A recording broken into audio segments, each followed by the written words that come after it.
Siri za kijiji cha kale kilichoshangaza dunia ya leo.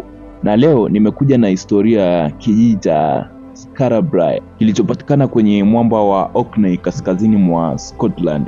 Miaka takribani 1500 iliyopita, kabla hata ya pyramid za Misri kujengwa, kabla ya maandishi mengi ya dunia hayajaanza, kulikuwepo jamii ya watu waliokuwa na hekima ya ajabu ya kuishi. Walijenga makazi yao kwa mawe, wakatengeneza samani kwa mawe, na wakaishi maisha yao bila kujua kuwa karne nyingi baadaye wanadamu wangekuja kushangaa ustaarabu wao. Skara haikuwa kijiji cha bahati nasibu, ilikuwa ni kituo cha maisha, makazi, ibada na mafundisho. Kila nyumba ilijengwa kwa ustadi, ikiwa na kitanda, sehemu ya kuweka mto na sehemu ya kuhifadhi vyombo.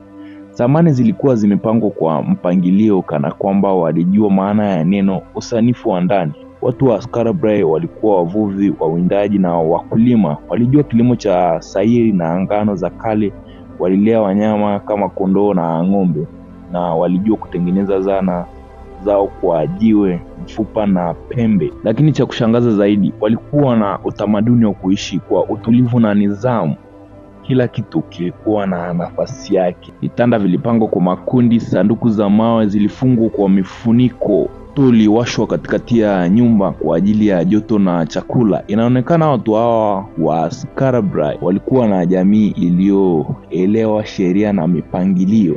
Kwa muda mrefu watafiti waliogopa kusema kama kijiji hiki kilikuwa na mfumo wa dini au ibada, lakini vyombo vya ajabu vilipatikana, baadhi vikiwa havijulikani matumizi yake hadi leo.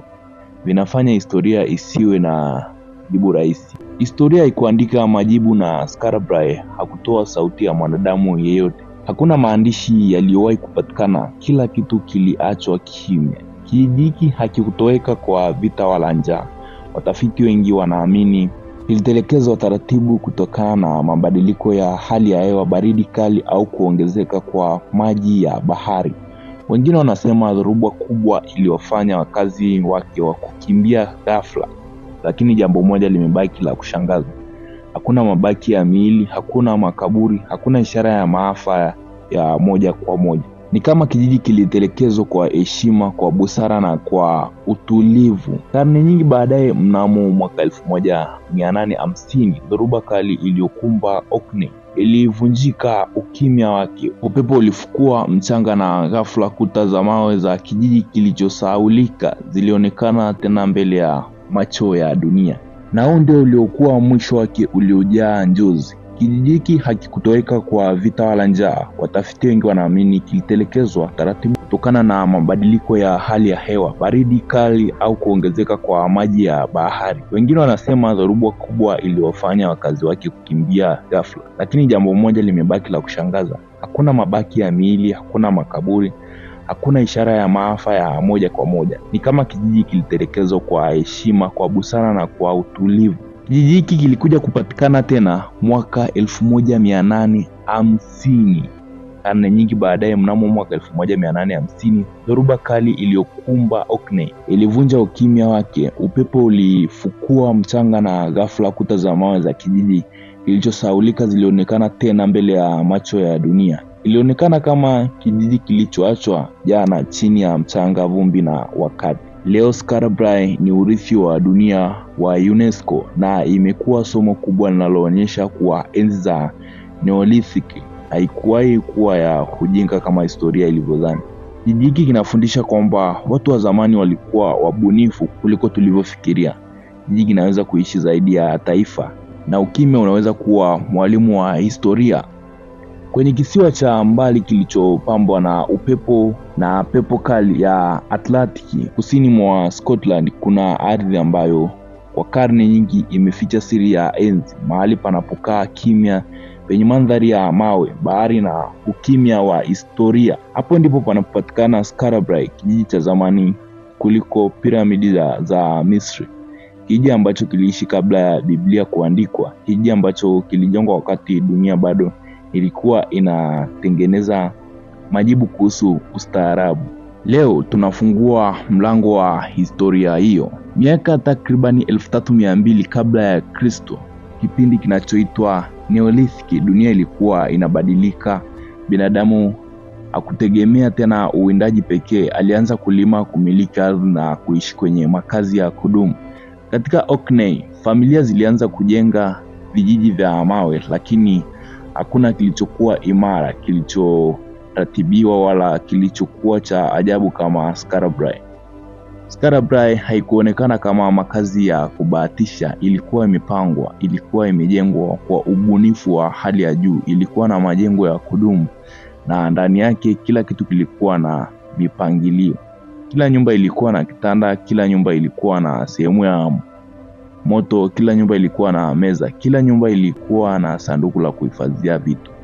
Huu haukuwa tu ujanja wa kuishi, huu ulikuwa ustaarabu. Mfikiria kwa sekunde, baridi kali ya Atlantiki, upepo ukipiga mawe na mawimbi makubwa yakipiga mwamba.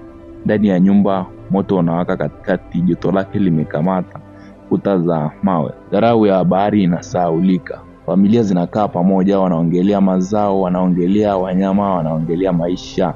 Watoto wanatengeneza magari ya mawe na vifaa vya kuchezea. Wazee wanapanga kalenda ya mavuno. Sehemu za sanduku la mawe zinafungwa kama masanduku ya hazina, ndani yake mafupa, vito na vitu vya siri. Ni kama kwamba kijiji hiki kilijua thamani ya vitu na thamani ya kumbukumbu. Katika Skarabrae, watafiti wamepata vitu vya ajabu vilivyotengenezwa kwa mawe na mfupa, vingine vikiwa havina matumizi ya moja kwa moja. Je, ni sanaa, ni ibada, ni mazingaumbwe au ni alama za elimu na mafundisho? Hakuna maandishi yaliyoachwa nyuma, hakuna vitabu, hakuna sauti iliyorekodiwa na hakuna simulizi walioandika, lakini mawe yalibaki, na mawe hayo yanauliza swali moja kwa hadi leo: kwa nini walitengeneza hivi? Katika dunia sasa ya teknolojia, tunafikiria sisi ndio wa kwanza kuwa wabunifu, lakini Skarabrae inatoa changamoto. Inauliza, je, ustaarabu ulianza wapi kwa kweli? Katika kijiji cha Skarabrae hakuna maboma ya vita, hakuna ushahidi wa miundo ya kujilinda, hakuna bastola, hakuna ngome. Inaonekana watu waliishi kwa amani, waligawana chakula, walifanya kazi pamoja, walilea watoto pamoja. Ni kama walikuwa na mfumo wa kijamii uliokomaa, bila mfalme, bila bunduki, bila polisi. Kwa dunia ya leo, hii ni hadithi ya kushangaza. Lakini kama ilivyo kwa staarabu nyingi za zamani, mazingira yalikuwa muamuzi wa mwisho. Katika karne ya mwisho ya maisha ya Skarabrae, hali ya hewa ilianza kubadilika kwa ukatili. Baridi iliongezeka, mavuno yakawa madogo, bahari ilipanda, mawimbi yakageuka kuwa vita. Kisiwa kilichowahi kuwa nyumbani kikatishia kuwa kaburi. Watu wa Skarabrae hawakuwa na chuma, hawakuwa na mashine, wala hawakuwa na meli za kukimbia mbali. Walikuwa na mawe, moto na maarifa yao. Na kwa muda mfupi hayo hayakutosha. Kuna nadharia nyingi juu ya nini kilitokea. Wapo wanaoamini kuwa mafuriko yalisababisha kijiji kutelekezwa mara moja kama moto uliozimwa bila honyo, lakini wapo pia wanaosema waliondoka taratibu, wakipanga nguo zao, vyombo vyao na matumaini yao, wakapotea kwenye historia bila kufanya kelele. Hakuna kaburi lililopatikana, hakuna mifupa ya miili yao iliyoachwa nyuma. Ni kama waliamua kuhama, si kufa. Walipotea na dunia ikasahau kwamba waliwahi kuishi. Miaka 1000 baadaye, upepo uliimba juu ya miamba ya Orkney. Bahari ilishambulia bila huruma. Kufikia muda huo, Skarabrae haikujulikana tena. Haikufunzwa shuleni, haikutajwa kwenye vitabu, haikuwa kwenye ramani.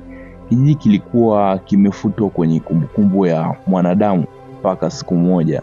Mnamo mwaka 1850, dhoruba kubwa ilivamia kisiwa cha Orkney. Upepo ulipepea mchanga kutoka ufukweni, ukachana ardhi, ukavua siri ambazo muda ulikuwa umefunika.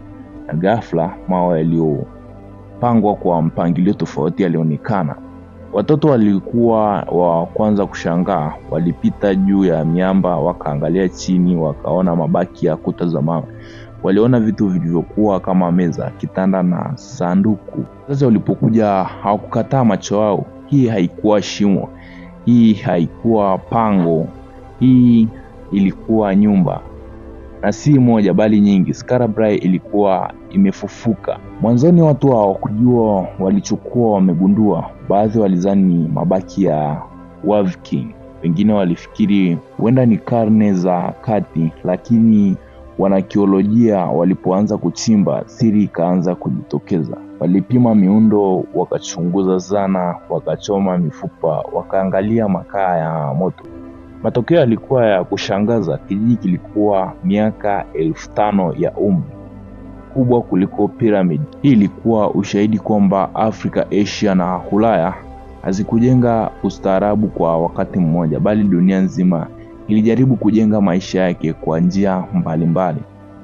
Leo Skara Brae ni urithi wa dunia wa UNESCO. Watafiti huja kutoka ulimwenguni mzima, kutoka Marekani hadi Japani, kutoka Afrika hadi Ulaya. Wanasayansi wa hali ya hewa uchunguza bahari, watafiti wa jamii huangalia mifumo ya makazi, na wana anthropolojia huuliza swali kubwa: je, ustaarabu unachangia nini zaidi, ustawi, elimu au umoja? Kwa watu wa Skara Brae jibu lilionekana kuwa umoja, lakini Skara Brae bado inaacha maswali. Walikuwa na uongozi? Walielewa kwa maneno au alama? Kwa nini hawakupigana? Walikwenda wapi? Na je, walirudi tena mahali pengine duniani?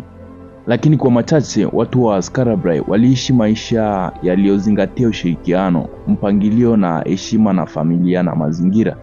Badala ya uongozi wa pekee au silaha, hawakuwa na mfalme wala polisi, bali kila familia ilichangia katika maisha ya kijiji.